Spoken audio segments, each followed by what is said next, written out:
Hello, I'm Quickstep the Green Knight. At your service. The Crimson Lord. The Grey Sorcerer. Avoiding a turret. Alright, and we are the MCTC Anime Club. Now today we're doing something special. We decided we were going to finish watching My Hero Academia. Academia. Why do I keep reading it as... yes, thank you. And so, we're going to do something a little special. Since we've already given our reviews and no one's opinion has changed on it, correct? Right. Maybe some. Okay. Do you want to share that? Well, I actually liked these episodes a lot more than the previous ones. I thought they really, let's just say it did a good job of balancing action with storytelling. It did them both at the same time, showing that, well, despite all the flack they get, action sequences can tell stories. Remember that next time, anti-Bay Transformers, MERS fans.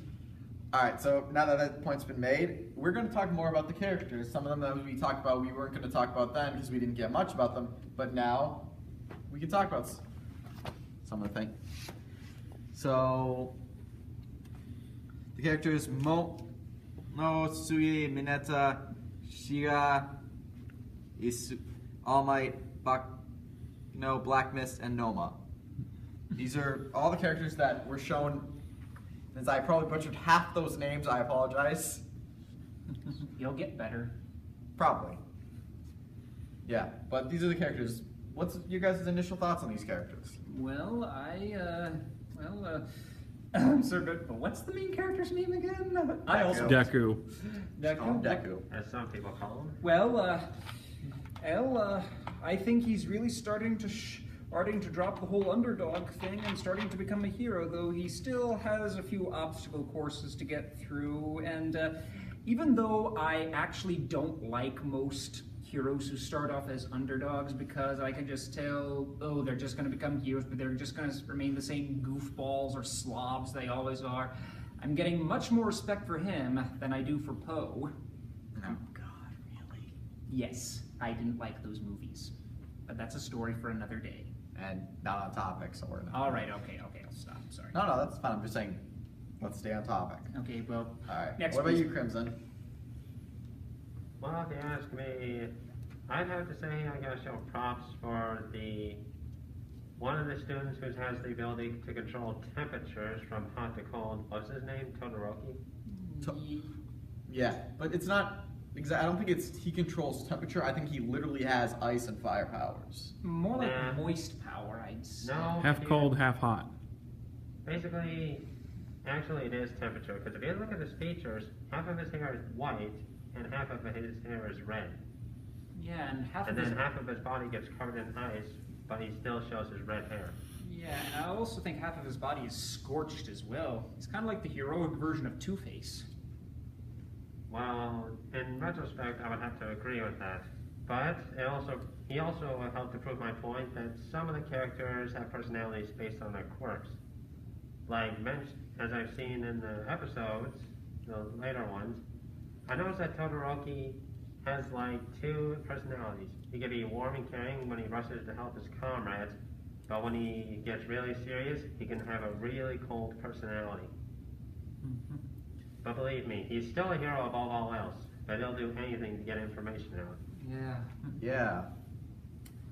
And some of the cases you can see, like, we learned some of like the heroes' powers, like the one Deku keeps calling the wrong name, the frog girl. Ninette, I believe. Suyu. Suyu. She insists on Suyu. being called Sue. Suyu. Yeah. And he keeps working on that. But you see, like, it even shows that like anyone's power can be useful, like her power being able to turn into a frog. No, Actually, she just her has... The ability- powers of a frog. To Yeah. be exact, because she doesn't turn into a frog. And there's also that small kid whose power is he plucks balls from his head and they stick to objects. And you'd probably think, oh geez, I'm so sorry, Mati. But then when you see this kid uses his power in the right situation, you soon realize that you really shouldn't judge someone by their powers. Any power could be useful in any situation. Even Mati had its moments to shine. kind of think of Are it. you trying to make? Are you making a reference to Channel Awesome? No. Because Monty's, Channel Awesome is my enemy. and they don't like you either.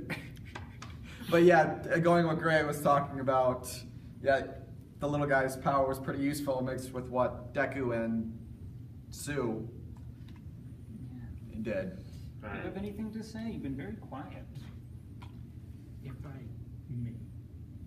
At first impression, it reminds me, the character design reminds me a lot of One Punch Man's characters. Well, there are similar animations, apparently. Yeah. Yeah. Are they from the same studio or is it two different studios? I don't think this is Madhouse. No. Okay. Still, they are both superhero series, aren't they? Yeah. Yeah, with a world that's So- filled with superheroes. Yeah. Except I think the other superheroes, these superheroes are a little more fun Yeah. and more heroic. Yeah. A lot more people have quirks. True. Yeah. And they don't have, and their ranking system seems a less stupid. Yeah. One thing I also liked these episodes was that it got a lot darker and a lot more serious, especially in the climax episodes. Well, yeah, this was a superhero anime, so obviously later on they would have to introduce the main villains at some point. Yes. And well, these villains, well, I hate to quote from The Incredibles, but these guys aren't like these villains aren't like villains you'll find on Saturday morning cartoons. They will kill you if they get the chance, and they make it very clear to these kids that these are deadly serious villains who are, well, let's just say they're the kinds of villains that real-life dangerous criminals would become if they got superpowers. Pretty much, and like they even show to that climax as you brought up. Even with like All Might, they was serious. Like even he seemed the defender of peace. Still, you know what the irony is, right?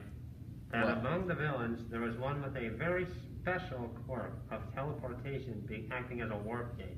Now, a quirk like that could be really useful, but it makes you wonder why the villains would have someone with a quirk like that. Just seems like unfair. I don't know. As I pointed out, there's something curious. What made some of these people a villain? Like that, the girl with the radio. You know, you're right. Like she brought up like the electricity guy. He has such an interesting quirk. How did he end up a villain? Yeah. Yes, yeah, I do kind of wish, yeah, you're not come to think of it, I do kind of wish we'd learn why these people became villains. My hunch is that, well, they just think that people with quirks are inherently superior, or that they're special and don't feel obliged to help lesser people. The problem with that statement is they technically said 80% of the world has quirks. Only 20%, like Deku, Well, doesn't have a quirk. Well, the sad so- thing is, well, we all learned this when we were kids, but not everyone in the world is good. And, well, I suppose that's the best argument for them, is that they made their choice and they chose to murder and steal. Some people just want to watch the world burn. That's actually Funny, I was trying to avoid saying that out because I wanted to avoid your, damn it, what's the word? Oh, never mind. It's Frozen I hate. It's DC I have no issue with. Let it go, let it go. Okay. Either way, it's pretty much inevitable.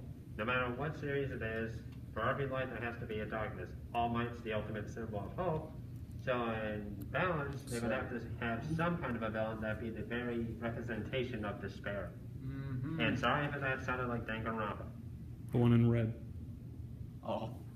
Yeah, Yes, what's the all for one for all? yes. Well, I hope the second season comes soon because I am very curious and I don't want to start reading the manga. And maybe we'll have some origin stories of how some of those villains that showed up later in the last episodes of the first season, of how they became villains. Yeah. For me and the guy who was covered with a bunch of hands, I think he's just plain insane. Yeah, Actually, I'm wondering what's with the hands on him. Like, literally, what the heck's up with that? his design is a bit weird, even though personality-wise, he is terrifying. No, that's the thing. I think the design works for him. I'm just understanding what the hell is with all the hands on him. Like, I get that it's like it kind of gives him the deranged look, which I think, if you ask me, is pretty much spot on for him. I'm pretty sure he is deranged? He's pretty much supposed. I think he's probably supposed to be an enigma. You can't see his face, so you don't know who it is. It could very well be someone that you see every day. Yeah, and this Or also someone brings very everything. important. And without giving too much away, I think one of the minor characters we've just met, I think he's ultimately the true main antagonist, who we only hear from a computer, but never actually see who the hand guy is revealed to be working for. So there's someone much worse out there. So the worst is yet to come. Yeah. Oh no, definitely the worst is yet to come. This is what, maybe the middle of the anime? Yeah. Middle of the manga? What's I'm the thinking name? This is the first 20 chapters. first 20 chapters, yeah. This That's is enough to fill a whole season. especially when there's 13 episodes, but yes. Still, you gotta admit, there is a silver lining to there's more to come, even worse to come. I mean, and this is for those who should skip past the credits. You'll see a black silhouette of someone who's, my guess, a villain. And if I have to put a theory on it, it's probably he's probably the villain who crippled All Might. Perhaps. Good idea. Yeah, that'd be a good. This is speculation. I don't think so. Anything else we can say about any of the characters? Like Kai-chan or Kachan. Kachan, yeah. Very explosive impulses. Yeah, but he seems to be growing better as a character. If you Yeah. noticed. Yeah. He's following the traditional anime anti-hero arc. Someone who starts off a jerk, but slowly over time becomes a more friendly character. Kind of like Seto Kaiba. Really? Seto freaking Kaiba? That's Huh. fair enough. Him turning nice. Yeah, I can see him being an okay hero, but I can't see him making nice anytime soon. Well, maybe not. But you do see he's growing, especially with he went to go straight for the Black Mist guy because, well, they cut off the villain's escape. I don't know. Pre-8 episode. Are you kidding me? You saw some of the scenes in one of the episodes. Even if the villains are super weak, he shows no mercy. Yes, but I'm saying it's not the no mercy. It's the fact he went from to cut off the villain's escape. I just feel like pre the 8 episode or pre that episode, he would have just gone and done it for the heck of it. Because he wants to prove he's the strongest. Yeah. Just like Goku. No, Goku just loves to fight. This has So nothing does to- he. I don't think. Maybe. But that's speculation. All right. So Shall we anything move on else? to the? Let's Or shall move we- on to the ratings, shall we? Yeah, because I'm not sure we have much time left. Yeah. Let's just go for the ratings. Well, President, what are your ratings? All right, I'm gonna still keep it 5 out of 5. Delaware smashes. I'm gonna have to give it 5 out of 5. I'll be looking forward to the next season. Wow, I didn't see that coming. It's Gray. I'm gonna have to get it 4 out of 5. And the reason for that score? Usually, if it's not 5 out of 5, I'm always curious to know why the extra point's taken out. Cheers. Just as it is, 4 out of 5. Just, you think 4 out of 5 is worth it? Okay. Yeah, it's not worth it to see the end credits. Well, I'm still 5 out of 5. I tell you, every time I see those Clincher episodes, it's always getting my heart racing every damn time. Okay. All right. And catch us next week as we watch The Boy and the Beast. Yep. This is the MCTC Anime Club signing off. Alrighty. Any furry fans who are interested in the club, you might want to come see this movie. Yeah. Yeah, we're always open for new members. Yeah. Yeah.